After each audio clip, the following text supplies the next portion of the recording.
नमस्ते बच्चों, विज्ञान के सेशन में आप लोगों का स्वागत है। मैं ऋचा सेठ आस विद्यालय की तरफ से आपके ये सेशंस ले रही हूँ। हम लोग आप जानते हैं कि हमारा जो साइंस के जो सेशंस चल रहे हैं उसमें आज हम लोग एक नया चैप्टर स्टार्ट कर रहे हैं और वो है हमारे चारों ओर वायु। अगर हम अपने सराउंडिंग्स में देखें, हम अपने आसपास देखें, हम जहाँ पर भी बैठें, हमें एक वायु की प्रेजेंस से एक पता चलती है और उसके साथ साथ हमारा जो एक रेस्पिरेशन क्रिया चल रही है, हम जो सांस ले रहे हैं वो क्योंकि हमारे चारों ओर वायु है तो हम वो सांस भी ले पा रहे हैं। अब हम उसके साथ ये भी देखते हैं कि अगर हम अपने घर के बिल्कुल अंदर कमरे में बैठे हैं वहां पर भी हमें हवा की प्रेजेंस मिल रही है। हम किसी गाड़ी में जा रहे हैं वहां पर हवा है, हम किसी बाहर के स्थान में है वहां पर हवा है। तो अगर हम देखें हमारे चारों ओर हवा ही हवा है। हवा का दूसरा एक वर्ड आता है वायु। तो वायु की प्रेजेंस के कारण ही हम देखते हैं कि बहुत सी हमारी क्रियाएं हम एक वायु के कारण ही होती हैं। और अगर हम एक फैक्ट देखें तो हम वायु को अपनी आंखों से देख नहीं सकते हैं, लेकिन कुछ ना कुछ ऐसी एक क्रिया घटना होती है जिससे हम कहते हैं कि एक हमें वायु की प्रेजेंस का एक कहीं एक फील आता है। वो क्या-क्या घटनाएं हैं, कैसे वायु के और बारे में हम जान सकते हैं, इसको समझने के लिए जब हम पूरा चैप्टर पढ़ लेंगे हमें और बहुत कुछ जानकारी मिल जाएगी। तो उसके लिए जैसा आप जानते हैं हम बुक खोलते हैं। चलिए आप भी अपनी बुक खोलिए और हम भी अपनी यहाँ पर बुक खोलते हैं। बच्चों आप लोग की बुक तैयार है? खोल लिया आपने ये चैप्टर? Very good. अब हम लोग देख रहे हैं, जैसा आप देख रहे हैं हमारे चारों ओर वायु। और जैसा हम लोग ये पहले भी सीख चुके हैं कि जो ये वायु की जो एक प्रेजेंस, उसकी जो आवश्यकता है वो जितने जीव इस धरती पर है उनको है, और खाली जीव नहीं, हमारे पेड़ पौधे जो हैं, और अगर हम और बहुत सारी क्रियाओं के बारे में अभी जब जैसे जैसे चैप्टर में आगे चलेंगे हम देखेंगे वायु की एक प्रेजेंस बहुत एक नेसेसरी है। अगर वायु नहीं होगी बहुत से अगर कहीं हमारा जीवन भी इस धरती पर एक मुश्किल हो जाएगा।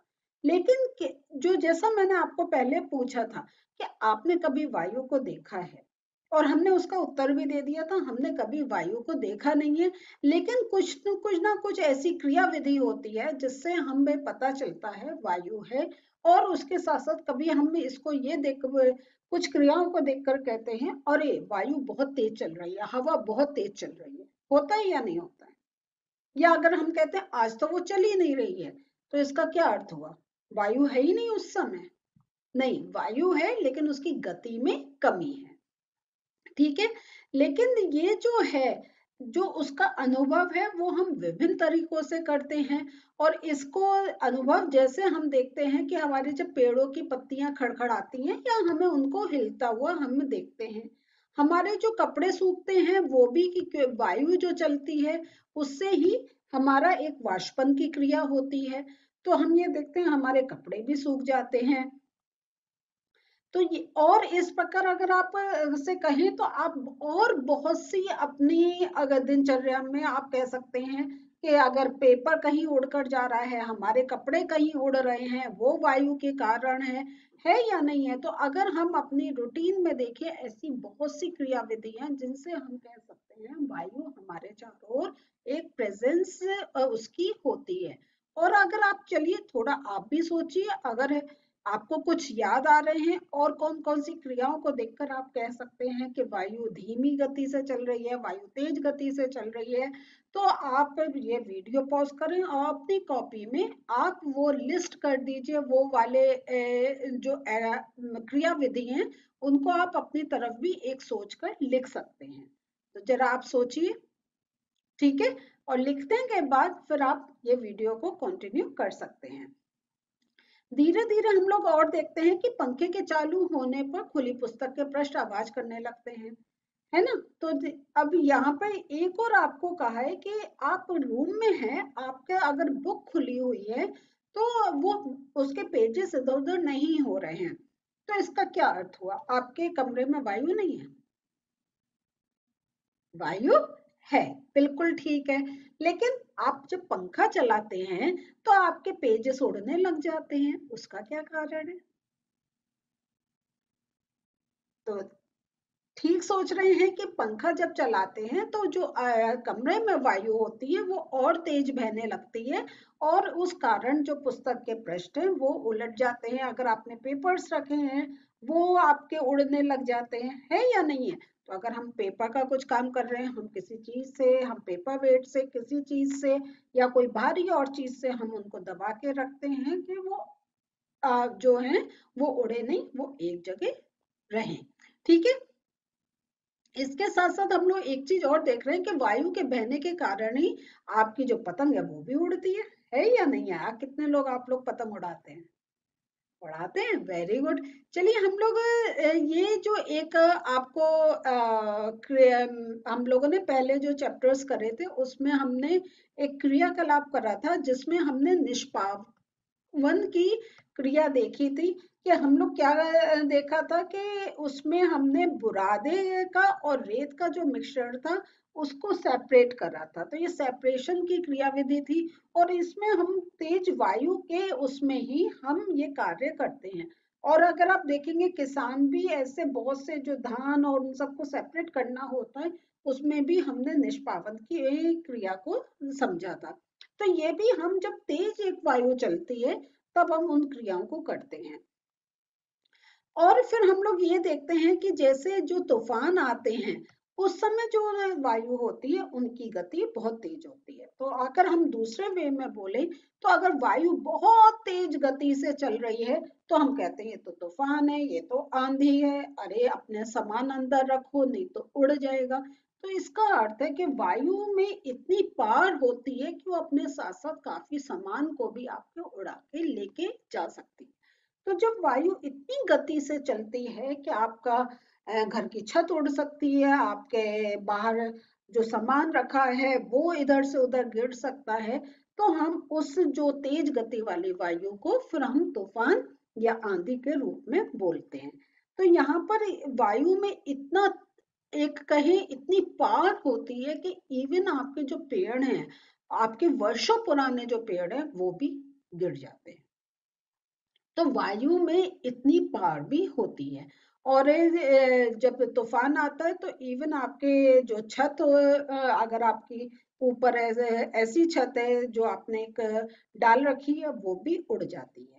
तो वायु का देख रहे हैं हमारे और एक बहुत प्रेजेंस है। वायु की एक हमारे लिए आवश्यकता भी है क्योंकि वायु के कारण ही हमारी श्वास क्रिया चल रही है। लेकिन उसके साथ साथ जब तेज वायु चलती है तो काफी कुछ एक हमारे लिए हानिकारक भी हो जाती है, हमारा बहुत नुकसान भी करती है।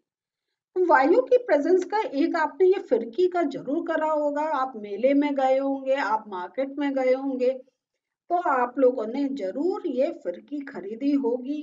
खरीदी है या नहीं इस टाइप की, या आप लोगों ने घर पर बनाई भी होगी पेपर को कट करके। तो यहाँ पर भी हम देखते हैं कि जो फिरकी है हमारी, इसको अगर हम घूम लेकर घूमते हैं कुछ हवा के डायरेक्शन में, क्या होता है हम उसको जब देखते हैं तो वो भी जो है वो घूमने लग जाती है। तो यहाँ पे तो यहाँ अब आप अलग अलग डायरेक्शन में करेंगे तो किसी डायरेक्शन में वो बहुत तेज घूमती है, किसी डायरेक्शन में वो थोड़ी हल्की घूमती है। उसका कारण ये है कि वायु का एक डायरेक्शन होती है। तो वायु अगर आपकी एक पूरब की तरफ चल रही है तो आपकी उधर तेज चले वो फिरकी घूमेगी। अगर आपकी वायु दूसरे डायरेक्शन में चल रही है तो अगर उत्तर की तरफ चल रही है तो आपकी फिरकी उस साइड में बहुत तेज घूमेगी। और अगर आपने पतंग उड़ाई है तब तो आप जानते होंगे कि हवा के डायरेक्शन को देखकर ही हम पतंग उड़ाते हैं। हमें एक महसूस हो जाता है कि हवा इस डायरेक्शन में चल रही है, उसके अपोजिट डायरेक्शन में हम पतंग नहीं उड़ा पाते हैं।